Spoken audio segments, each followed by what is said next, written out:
Hello friends, welcome once again to NCERT review series class 6 से history chapter 3 भोजन संग्रह से उत्पादन तक। इस चैप्टर में हमें 3 प्रमुख बिंदुओं पर चर्चा करनी है और वो तीनों प्रमुख बिंदु हैं जो बहुत ज़्यादा इम्पोर्टेंट है।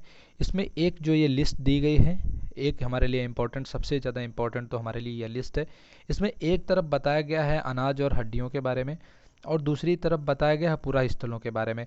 इससे एनिसेंट हिस्ट्री का यह जो चैप्टर है एक तरीके से कहें क्लास 6 में, इससे भर भर करके क्वेश्चन यूपीएससी में और स्टेट पीसीएस में पूछे गए हैं। प्रीवियस ईयर में आप देख सकते हैं इससे रिलेटेड क्वेश्चन बहुत सारे पूछे गए हैं कि कौन सी जो चीज़ें हैं वो कौन से पुरा स्थल से मिले हैं।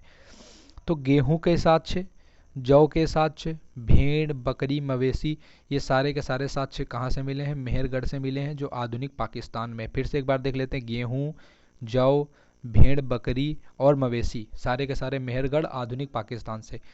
चावल, इसमें से ज़्यादातर उन चीज़ों को छोड़ दिया गया जो सब में कॉमन थी। खास तौर से उन चीज़ों पर बात की गई है जो यूनिक चीज़ें हैं उन पर। चावल, जानवरों की हड्डियों के टुकड़े, ये मिला है कोल्डिहवा आधुनिक उत्तर प्रदेश से। बहुत इंपॉर्टेंट है क्योंकि हम यूपी पीसीएस की तैयारी के लिए इसका यूज करने वाले हैं। ऐसे में कोल्डिहवा हमारे लिए बहुत इंपॉर्टेंट हो जाता है। यहाँ से क्या क्या मिला है? चावल मिला है, जानवरों की हड्डियाँ मिली हैं और हड्डियों के टुकड़े मिले हैं। देखिए, मेहरगढ़ में गेहूं और जौ तो मिला है लेकिन चावल का साक्ष्य मेहरगढ़ में नहीं लिखा हुआ है। चावल, मवेशी, मिट्टी पर खुरों के निशान, ये कहाँ पर मिले हैं? तो ये मिले हैं महागढ़ा, ये भी आधुनिक उत्तर प्रदेश में। यहाँ पर मिट्टी पर खुरों के निशान मिले हुए हैं। ये फैक्ट हमारे लिए यहाँ से इंपॉर्टेंट हो जाता है। गेहूं और दलहन, इसके साक्ष्य मिले हैं गुप्तकराल, ये आधुनिक कश्मीर में हमारा पड़ता है गुप्तकराल। यहाँ से गेहूं के साक्ष्य मिले हैं। साथ ही साथ हमको एक इंपॉर्टेंट चीज़ है दलहन के साक्ष्य। दलहन के साक्ष्य कहाँ से मिल रहे हैं? गुप्तकराल से मिल रहे हैं। गेहूं और दलहन, साथ ही साथ कुत्ते, मवेशी, भैंस, भेड़, बकरी। देखिए यहाँ पे अब कुत्ता एक नया जुड़ गया है। तो बुर्जहोम आधुनिक कश्मीर, जो मॉडर्न कश्मीर है हमारा आधुनिक कश्मीर है, वहाँ पर बुर्जहोम से साक्ष्य मिले किसके? गेहूं के, दलहन के, कुत्ते के, मवेशी के, भैंस के, बकरी के, ये सारे साक्ष्य बुर्जहोम आधुनिक कश्मीर से। गेहूं, हरे चने, जौ, भैंस, बैल। देखिए अब यहाँ पर फिर एक नया शब्द आ गया, क्या?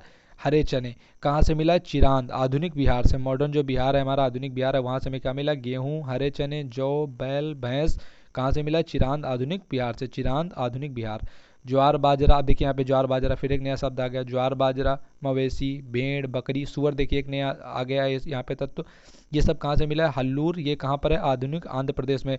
ज्वार बाजरा सुअर कहाँ पे? हल्लूर आधुनिक आंध्र प्रदेश। आधुनिक आंध्र प्रदेश, हल्लूर, ज्वार बाजरा और सुअर। काला चना, देखिए यहाँ पे, वहाँ पे हरे चने की बात आई थी, यहाँ पर काले चने की बात आ गई। काला चना, ज्वार बाजरा, मवेशी, भेड़, सुअर कहाँ से मिले हैं? पय्यमपल्ली आधुनिक आंध्र प्रदेश। तो हल्लूर और पय्यमपल्ली दोनों आंध्र प्रदेश से हैं और किस लिए यूनिक है? हल्लूर है ज्वार बाजरा और सुअर के लिए, और काला चना के लिए कौन है प्रसिद्ध? पय्यमपल्ली आधुनिक आंध्र प्रदेश। तो ये लिस्ट है हमारे लिए इंपॉर्टेंट। इस लिस्ट को आप एक बार फिर से सुन लीजिएगा, मैंने रिपीट करने की कोशिश की है ताकि वीडियो देखते ही देखते ज़्यादातर चीज़ें याद हो जाएं। बाकी जो कुछ बच रहा है आप एक बार रिपीट मोड में देखिएगा। अगर नहीं समझ में आता है तो एक बार अगर आप नोट्स बना लेंगे तो आपके लिए बहुत बेहतर होगा।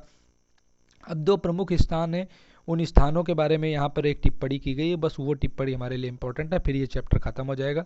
मेहरगढ़ में जीवन और मृत्यु, सूक्ष्म निरीक्षण, यहाँ पर कुछ बात की गई, इस पे थोड़ा सा हम देख लेते हैं। एक तो उन्होंने कहा मैप में मेहरगढ़ को ढूंढिए आधुनिक पाकिस्तान में। यह ईरान जाने वाला सबसे महत्वपूर्ण रास्ते बोलन दर्रे के पास एक हरा भरा समतल स्थान है। तो मेहरगढ़ कहाँ पर है? बोलन दर्रे के पास में पड़ता है। कहाँ पर? बोलन दर्रे के पास में। मेहरगढ़ संभवतः वह स्थान है जहाँ के स्त्री पुरुष ने इस इलाके में सबसे पहले जौ, गेहूँ उगाना और भेड़ बकरी पालना सीखा था। तो मेहरगढ़ वही इलाका है जहाँ पर जौ, गेहूँ, भेड़ बकरी पालना सीखा गया। कहाँ पर है? बोलन दर्रे के पास में है। तो यहाँ से हमें एक चीज़ ये इंपॉर्टेंट देखने मिली है। दूसरे हमें एक यहाँ पर बाहर का देखना है, जो चीन का एक इलाका है वहाँ का एक इम्पॉर्टेंट यहाँ पर दिया गया, वो है दाओ जली हेडिंग। दाओ जली हेडिंग को आप मैप में देखिए तो यह पूरा स्थल चीन और म्यांमार की ओर जाने वाले रास्ते में ब्रह्मपुत्र घाटी की एक पहाड़ी पर है। यहाँ खरल और मूसल जैसे पत्थरों के उपकरण मिले हैं। अब खरल और मूसल कहाँ से मिले हैं? तो दाओ जली हेडिंग से मिले हैं। इनसे पता चलता है कि लोग भोजन के लिए अनाज उगाते थे। साथ ही यहाँ से जेडाइट पत्थर भी मिला है, संभवतः यह पत्थर चीन से आया होगा। तो यह पूरा स्थल तो भारत में है, परंतु इसका जो संबंध है पूर्वोत्तर का यह पूरा स्थल है, परंतु इसका संबंध विदेश से बहुत रहा है, खासतौर से चीन से बहुत रहा है। तो इसका बाहर से हमारा संबंध दाओ जली हेडिंग का बहुत ज़्यादा है। और इसमें इम्पोर्टेंस इसकी क्या है? कि यहाँ पर खरल और मूसल जैसे 2 पत्थर मिले हैं, साथ ही साथ जो डेडाइट का भी पत्थर मिला है, यह पत्थर चीन से आया होगा। इसके अतिरिक्त पूरा स्थल से जो है कास्टमस जो है ये जो प्राचीन लकड़ी है, तो इसमें सख्त होकर के पत्थर बन गई है कि औजार और बर्तन भी यहाँ पर मिलते हैं। तो यह था हमारा चैप्टर 3, जो हमारे लिए जो इसमें इंपॉर्टेंट चीज़ें थी वो हमने यहाँ पर देखी, जिसमें से खास तौर से हमने बात की दाओ जली हेडिंग के बारे में, और साथ ही साथ हमने यहाँ पर बात की है मेहरगढ़ के बारे में, और एक हमने लिस्ट भी पढ़ी है। Thank you so much.